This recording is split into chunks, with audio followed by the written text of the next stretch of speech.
こんにちは、モナコのもう一品クッキングです。今日も見てくださってありがとうございます。今日はね、柚子でまた今日は塩柚子をしたいと思います。はい、ありがとうございます。柚子をね、はい、これ洗って水拭きました。この黄色い皮のとこ剥きますね、包丁で。そしてミキサーにちょっとフードプロセッサーにちょっとかけて、この容器、消毒容器に入れますね。そしてね、塩混ぜるだけ。塩をね 10% くらいかな、もうちょっとでもいいけど。はい、そしてね、薬味とかにしたいと思います。薬味とかね、いろいろと漬物に入れたりとかね。はい、それで柚子風味の漬物に。でこれ皮むきますね。この黄色い部分の皮を剥いていきます。今から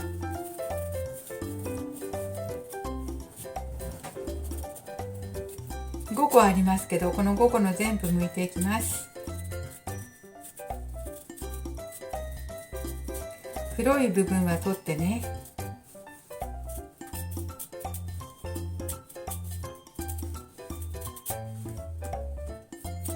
はい、この皮 130g ありました。ちょっと白いとこも入ってるからね、白いとこがちょっと苦くて嫌だと思われたら取ってもいいしね、もっときれいに。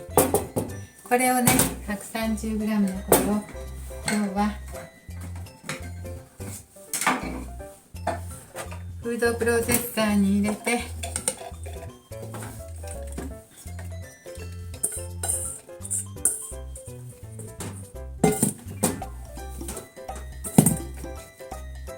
細かくしますね。はい、このように細かくなったので、この消毒瓶に移していきますよ。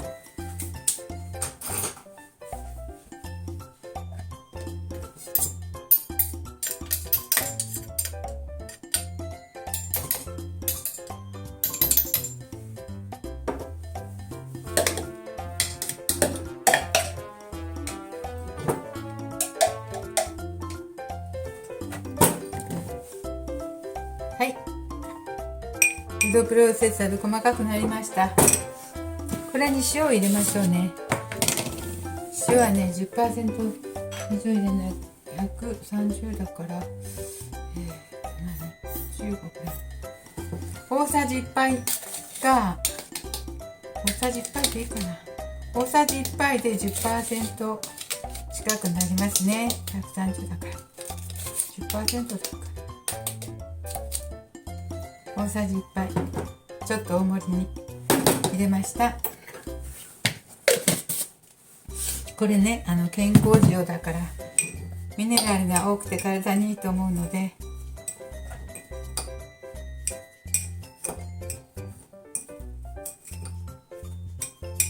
はい、これをね1日ほど置いていただきましょう。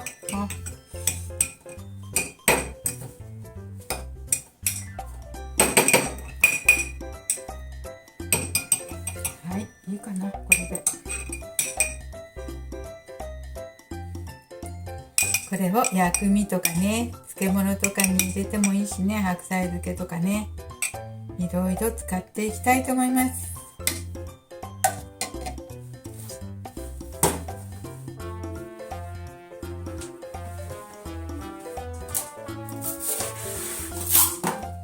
ちょっと蓋がなかったのでラップして冷蔵庫入れて使いたいと思います。これね、1ヶ月ほど冷蔵庫で置いて使います。はい、これじゃあ1ヶ月以上持つね。はい、1、2ヶ月でいただきたいと思います。フードプロセッサーで細かくしてね、塩混ぜるだけなのでとても簡単です。してみてください。はい、ありがとうございます。今日も見てくださってよろしかったらチャンネル登録をよろしくお願いします。